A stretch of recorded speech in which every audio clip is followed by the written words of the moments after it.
Hello and welcome back to my channel. I think that going through your art and looking at your progress can be really helpful for your growth, especially if you're going through art block, which is kind of what I feel like I'm finally crawling out of.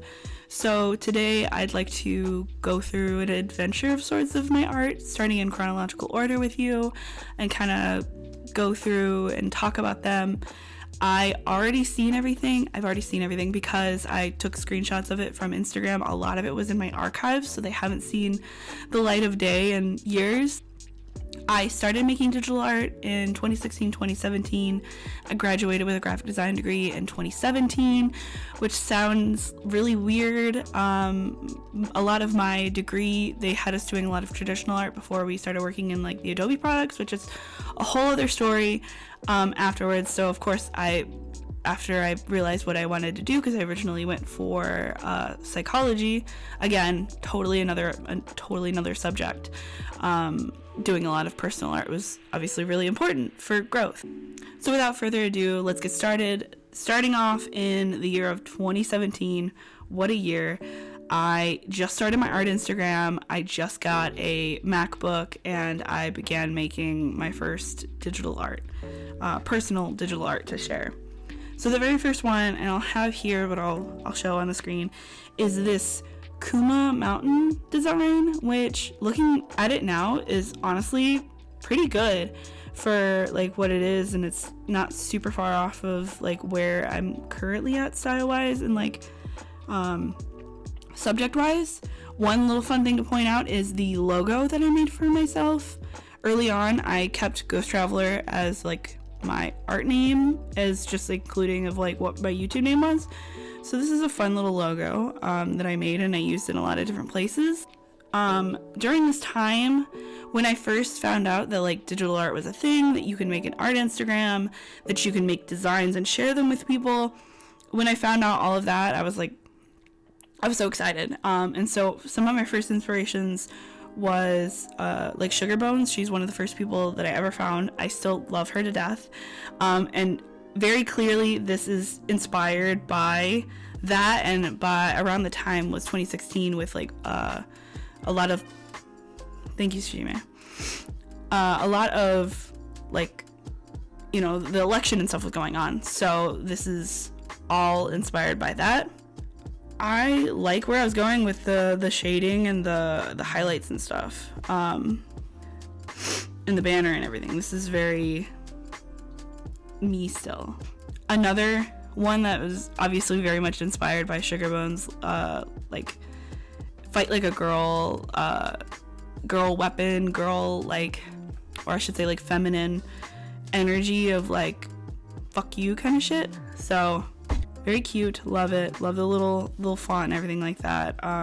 Normally I wouldn't use cursive on a banner now, but I like where this is going.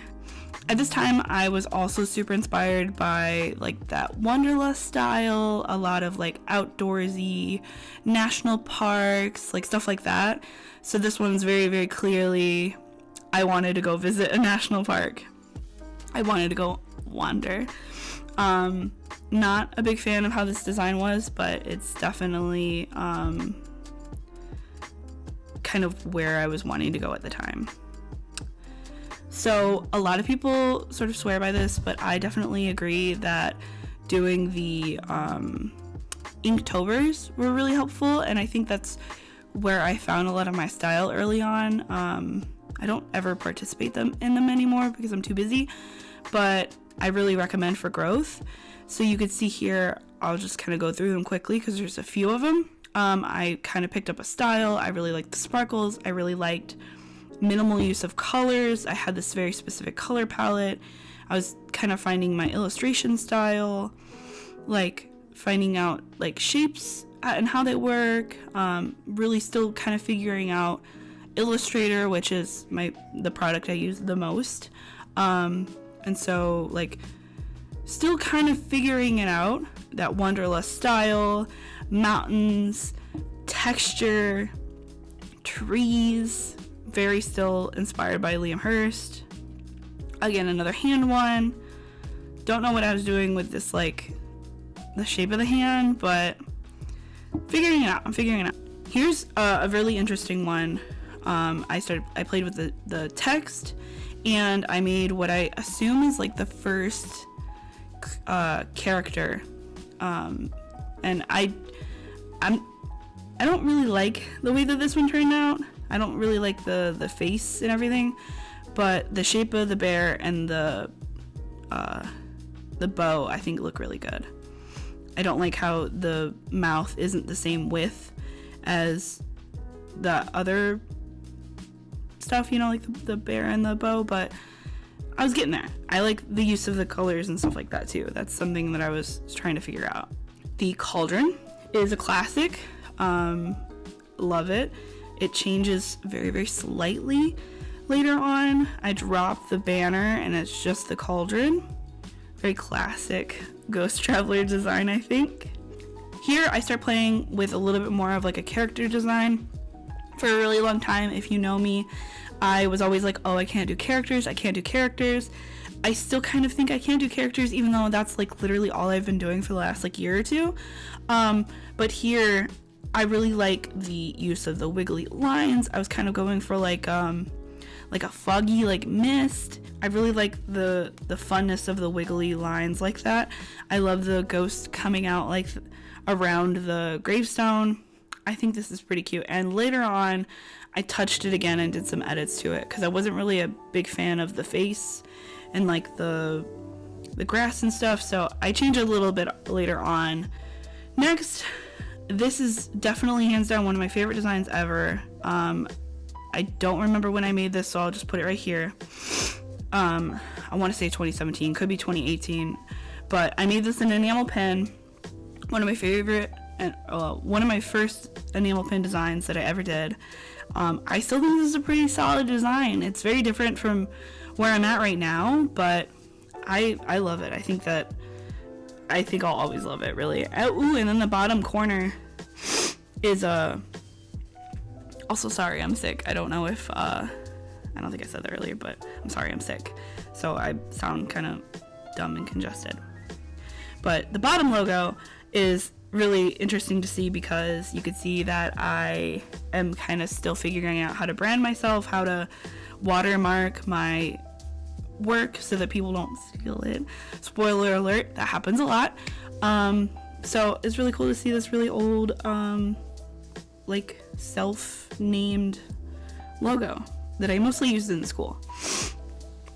Here's another design that I start working with hands, really inspired by tattoos. I bring those swirls back in. You know, the sparkles and like glittery vibe is still like very strong in this one. This is another classic design I feel like goes hand in hand with the cauldron design that I did. Very classic witchy Ghosttraveler design. I'm still a big fan of it. I still have it as enamel pin, so it doesn't feel terribly old, but I made this in 2018, 2019, 2018. I don't know. I'll have the date up. I don't have it with me, but I still really love this, and it's cool seeing it with my old logo. Again, another classic one. I didn't have this ever as enamel pins, but I did have it as stickers. It is a very commonly plagiarized design, which is very unfortunate, and it hurts obviously every time that happens. If you know, I always talk about like art theft and stuff, and I could totally talk about that on here, but this one unfortunately is stolen all the time. I did redo it, and then I'll just put that one here too. And I don't know, this is still pretty classic design. I don't do fan art very often, so I think this is probably one of my first instances of me making fan art. And I love where I was going with this. I did redo it, and I made it a little bit better, but yeah, it's cool like seeing it and seeing like the limited color palette here and how it changes a little bit later on. The Life is Scary is another classic design. I still have them as enamel pins. This is really interesting because when I first made the design, it was this with the moon and the like rings around the moon, that it later changed to not include those, so it was a little bit more simple. So I wanted to include it with this version because it's how I posted it for the very first time. I still really love this design. It's cool seeing it with the little drip of blood that comes out of like the hand stump, because after I posted this again, I didn't include that. I still have this as enamel pins in my shop. There are some things that I've had in my shop for a very long time, but this is, I don't know, I guess since I see it all the time, I'm a big fan of it.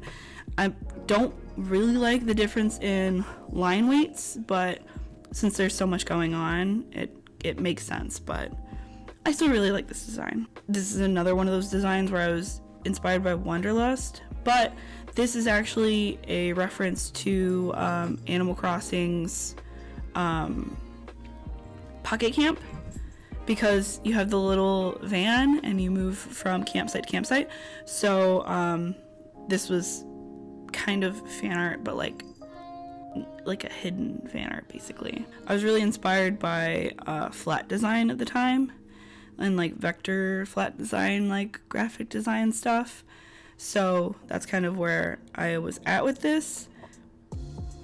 I'm not a fan of the shadow that I have, which is the purple line you could see on the right side of everything. I thought that was cool at the time. I liked how it popped out, but I'm not a fan of it right now. But I still really like those witchy vibes that I was trying to go for. The crystals, the plants, the crystal ball, like all the purples and stuff. I thought that was really fun. This is another design that I had in my senior show. Someone bought it, which was really cool. Very different from my work. I wanted to play around with the text, but it makes me feel very nostalgic. Here's another one that is very much inspired by Sugarbones' Fight Like a Girl designs. I like where I start with the thick lines. Everything's very smooth, but I wouldn't do cursive in a banner ever again. But I was trying. I was figuring it out. The I'm Doing My Best crystal ball is another design I still have as enamel pins. It's a very old design, but it doesn't feel very old because I still see it all of the time. I love the banner. I love what I was doing with the text. I love the little sparkle on it. I think this is still a pretty good design. And actually at the bottom you could see I still have the EE at the bottom, but for a time my art Instagram was called Ghosttraveler Designs and my personal account was still called Ghosttraveler. So I start trying to figure out I need to put my actual name on it. This one. This is by far my most stolen design ever. I still sell it as like keychains, stickers, pins, whatever. Actually, I don't have it as anything other than a sticker, but whatever. What I'm saying is I've made it on different things. Love this design. Can't say there's anything I would change on it other than maybe play around with color a little bit more, but I love it. I think I'll probably always have it, but it's stolen a lot, which sucks. This was changed, not changed, but this one was eventually made into another design. I reworked it, so I'll post that one here. It's cool to see, still playing with hands at this point, still doing the limited color palette, but I switched the dark blue to this black that I still currently use. And I'm starting to finally put my name on it. Not on top of the art, but on the bottom of it. So that's I feel like really important to point out that I start feeling like I need to include my name. Now I'm still trying to do characters. The lines are a little bit too dark on this, but I'm still playing with ghosts and like spooky stuff, of course. And my name's in the bottom. So, and another thing to point out is shadows. I still don't think I'm very good at shadows, but the way that I'm starting to use them here is pretty cool to see.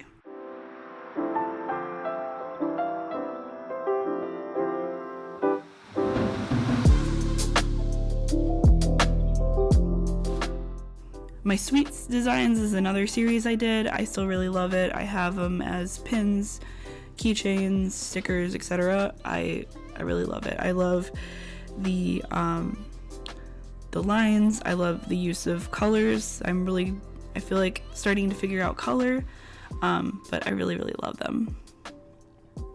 Love my little snail guy. I think he's great. I love the cutting of the lines that I started doing recently. I think it's really cool. Also pointing out how I put my my name as a watermark on stuff now. I think that's kind of the way to go currently. That might change in the future. I don't know.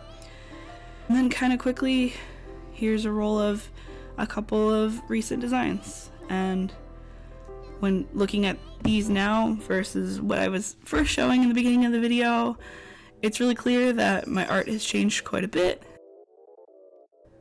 So I hope that seeing my art shows you my journey and gives you an idea of how it's always an ongoing journey. It takes a really long time to find your style. I feel like my style is changing all the time. It's not ever like staying the same. So I hope that in a year or a few years I could do another video like this and kind of reflect on all of my work. It was really cool looking back at everything and looking at designs that I totally forgot that I made, that I didn't even remember existed. So I hope you enjoyed this video. If you have any questions or any comments about anything that I showed you, feel free to add a comment down below. If you haven't already, like, subscribe, and I'll be making more videos like this in the future. And yeah, have a great day. Bye.